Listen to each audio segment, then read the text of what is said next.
Breaking news చూస్తున్నాం. ఇటు Hormuz జలసంధిలో రోజు రోజుకి హై టెన్షన్ పెరుగుతూ ఉంది. అమెరికా ఇరాన్ మధ్య మళ్ళీ వార్ సైరన్స్ మోగుతున్నాయి. మొదటి మిసైల్స్కే మీ నౌకలు పేలిపోతాయి అంటూ అమెరికాకి ఇరాన్ సీరియస్ వార్నింగ్ ఇచ్చింది. హార్మోజ్ జలసంధి పైన ఆధిపత్యం చెలాయిస్తే నౌకలను పేల్చేస్తామని ముస్తఫా ఖమేనీ సైనిక సలహాదారుడు మొహసిన్ రెజాయ్ వార్నింగ్ ఇచ్చాడు. ఫస్ట్ మిసైల్స్ దాడికే అమెరికా షిప్పులన్నీ ధ్వంసం అవుతాయంటూ రెజాయ్ చెప్పుకొచ్చాడు. అలాగే ల్యాండ్ అటాక్ భూతల దాడులకు వచ్చిన అమెరికన్ సోల్జర్స్ని బందీలుగా చేస్తామంటూ ఇటు రెజాయ్ చెప్పుకొచ్చాడు. వారిని విడిపించుకోవాలంటే ఒక్కో బందీకి $1 బిలియన్ ఇవ్వాలంటూ ఇటు ఇరాన్ వార్నింగ్ ఇస్తుంది. అమెరికా ఇరాన్ కాల్పుల విరమణ వ్యతిరేకిస్తున్న రెజాయ్ సీజ్ ఫైర్ని వ్యతిరేకిస్తున్నాడు. రానున్న రోజుల్లో మీరు యుద్ధానికి దిగితే మేము యుద్ధానికి దిగుతామంటూ ఇరాన్కి సంబంధించిన ఒక నేషనల్ మీడియా ఛానల్లో ఒక యూనిఫామ్లో ఇటు రెజాయ్ మాట్లాడిన మాటలు ఇవి. ఇటు సుప్రీం లీడర్ ముస్తఫా ఖమేనీకి మిలిటరీ అడ్వైజర్గా పనిచేస్తున్నాడు ఈ రెజాయ్.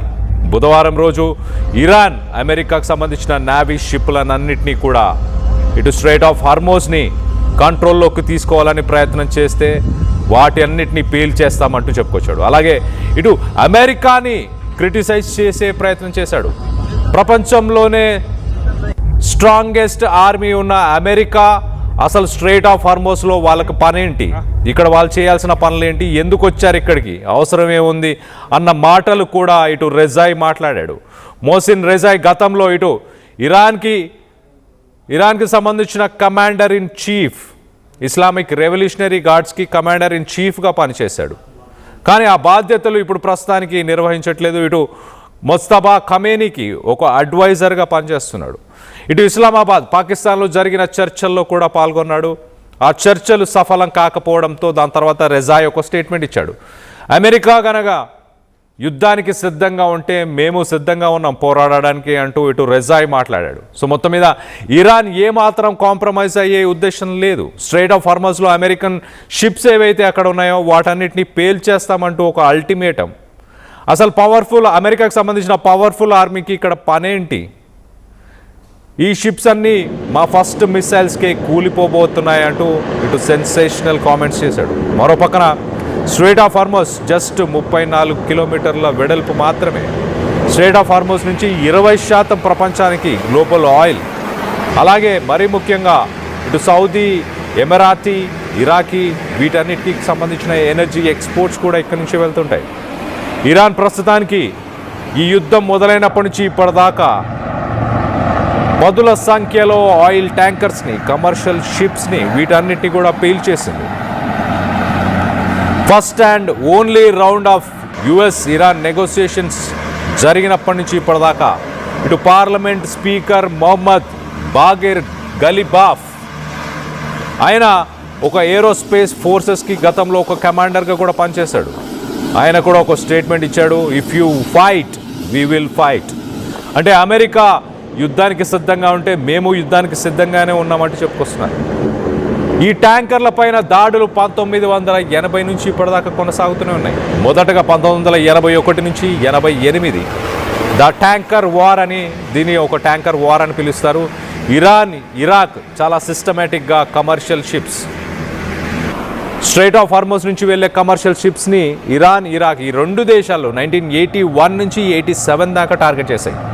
1987లో కూడా అమెరికానే ఎస్కాట్ చేసి కువైట్కి సంబంధించిన ఆయిల్ ట్యాంకర్స్ని అక్కడి నుంచి తీసుకెళ్లే ప్రయత్నం చేసింది.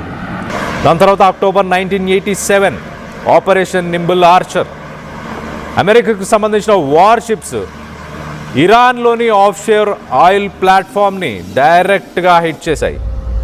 దీంతో అమెరికా ఆయిల్ ట్యాంకర్లని ఇరాన్ కూల్చేసింది. దాని తర్వాత 1988 ఆపరేషన్ ప్రేయింగ్ మ్యాంటిస్, ఇటు అమెరికాకు సంబంధించిన frigate USS Samuel B Roberts ఇరాన్కి సంబంధించిన మైన్స్ని స్ట్రైక్ చేసింది. ఒక యుఎస్ నావీ షిప్ ఇరాన్కి సంబంధించిన 2 వార్షిప్ని కూల్చేసింది. దాని తర్వాత చాలా ఇరాన్కి సంబంధించిన స్పీడ్ బోట్స్ని కూడా కూల్చేసింది. సో మొత్తం మీద 1980 నుంచి ఇప్పటిదాకా ఈ స్ట్రైట్ ఆఫ్ హార్మోజ్ పైన దాడులు కొనసాగుతున్నాయి. అక్కడ ఆయిల్ ట్యాంకర్స్కి సేఫ్టీ ఇచ్చే ప్రయత్నం, సెక్యూరిటీ ఇచ్చే ప్రయత్నం అమెరికా అప్పటి నుంచే చేస్తూ వచ్చింది. దానికి సంబంధించి కొన్ని ఆపరేషన్స్ని కూడా కండక్ట్ చేసింది. ఆపరేషన్ నింబుల్ ఆర్చర్ 1987, అలాగే operation Praying Mantis 1988, Iran air flight 655 1988లో అమెరికా ఒక గైడెడ్ మిసైల్స్ యుఎస్ఎస్ వినెసెస్ ఒక తప్పిదం ద్వారా, ఒక మిస్టేక్ ద్వారా ఇరాన్కి సంబంధించిన ఒక ఎయిర్లైన్ని, సివిలియన్స్కి సంబంధించిన ఒక ఫ్లైట్ని కూల్చేసింది. దాంట్లో 290 మంది సివిలియన్స్, సామాన్య ప్రజలు చనిపోయారు. ఇది 1988లో జరిగింది. దాని తర్వాత 2007లో నావల్ ప్రెజెన్స్ ఎస్కలేట్ అయింది. టెన్షన్స్ హై లెవెల్కి చేరుకున్నాయి. అమెరికాకి సంబంధించిన నావీ 2 ఎయిర్ క్రాఫ్ట్ క్యారియర్స్ని, ఇప్పుడు ఎలాంటి ఎయిర్ క్రాఫ్ట్ వార్షిప్స్ని డిప్లాయ్ చేసిందో గతంలో 2007లో కూడా అలానే డిప్లాయ్ చేసింది. దాదాపు 100 జెట్స్ని గల్ఫ్ దేశాలపైకి పంపించింది ఇరాన్కి వ్యతిరేకంగా. సో 1981 నుంచి ఇప్పటిదాకా ఈ స్ట్రెయిట్ ఆఫ్ హార్మోజ్ పైన ఆధిపత్య పోరు నడుస్తూనే ఉంది. ఇప్పుడు ప్రస్తుతానికి దానిపైన అమెరికాకు పనేంటి? ప్రపంచంలోనే సుపీరియర్ ఆర్మీ అయిన అమెరికన్ ఆర్మీ ఇక్కడ ఏం చేస్తుంది అంటూ ఇరాన్ క్వశ్చన్ చేస్తుంది. ఇరాన్కి సంబంధించి ముస్తబా ఖమేనీ ఆయన అడ్వైజర్ మోసిన్ రెజాయ్ కొన్ని స్టేట్మెంట్స్ ఇచ్చాడు. అమెరికాకి ఏం పనుంది ఇక్కడ? ఆ యుద్ధ నౌకలు లైన్ క్రాస్ చేసినా, ఇరాన్ నుంచి వచ్చే షిప్స్ని బ్లాక్ చేసినా ఇమీడియట్గా మా ఫస్ట్ మిసైల్స్తోనే ఆ నావీ షిప్స్ని కూల్ చేస్తామంటూ ఇరాన్ స్టేట్మెంట్ ఇచ్చింది. ఇరాన్కి 70 to 80% రెవెన్యూ తన ఆయిల్ నుంచే వస్తుంది. ఆ ఆయిల్ ఇటు గోస్ట్ షిప్స్ ద్వారా ప్రస్తుతానికి ఇటు చైనా, ఇతర దేశాలకు సరఫరా చేస్తుంది.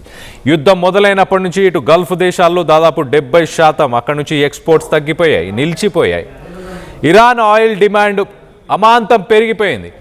ఒక్కసారిగా అమాంతం పెరిగిపోవడంతో ఇరాన్ దానిపైన లబ్ధి పొందుతుంది అంటూ అమెరికా దానిపైన కన్ను వేసింది. ఇరాన్ ఇన్కమ్ని, ఇరాన్ ఎకానమీని కొలాప్స్ చేస్తే ఇరాన్ మీద ప్రెషర్ బిల్డ్ చేయొచ్చు, యుద్ధం నుంచి వెనక్కి వెళ్ళిపోతుందన్న ఉద్దేశంతో అమెరికా ఈ డెసిషన్ తీసుకుంది. ఇరాన్ మాత్రం ఏమాత్రం తగ్గట్లేదు. గోస్ట్ షిప్స్ అంటే కొన్ని షిప్స్లో రాడార్ ఆఫ్ చేసుకొని, GPS ఆఫ్ చేసుకొని స్ట్రెయిట్ ఆఫ్ హార్మోజ్ని దాటి చైనాకు వెళ్ళే ప్రయత్నం చేస్తున్నాయి.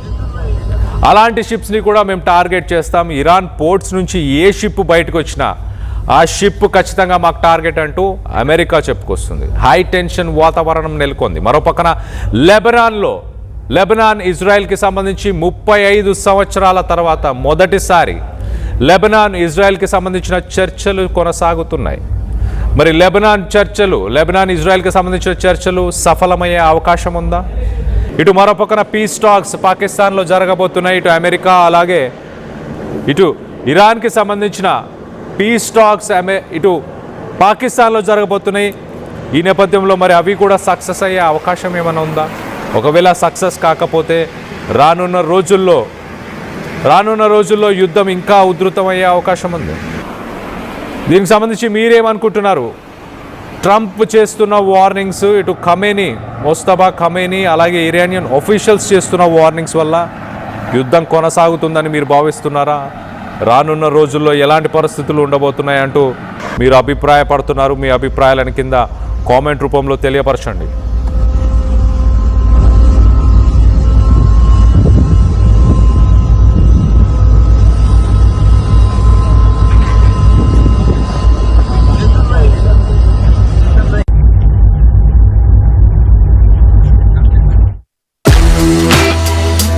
At KL, experience what it feels like to be a true engineer. KL deemed to be university. చిన్న చిన్న ఆనందాలు 35 ఏళ్లుగా నా జీవితంలో లేవు. 35 ఏళ్లుగా నేను డైపర్లలో బ్రతికాను. 6 సెంటీమీటర్ల ఫిస్టులా నా మూత్రాశయంలో లీక్ కారణమైంది. ఎవరూ నాకు సహాయం చేయలేకపోయారు. AINUలో వైద్యులను కలిసే వరకు. అక్కడ వారు రోబోటిక్ శస్త్రచికిత్సతో నాకు పరిష్కారం ఇచ్చారు. వారు నా ఆత్మవిశ్వాసాన్ని కూడా తిరిగిచ్చారు. Precision care makes it possible. the Center for Robotic Surgery at AINU.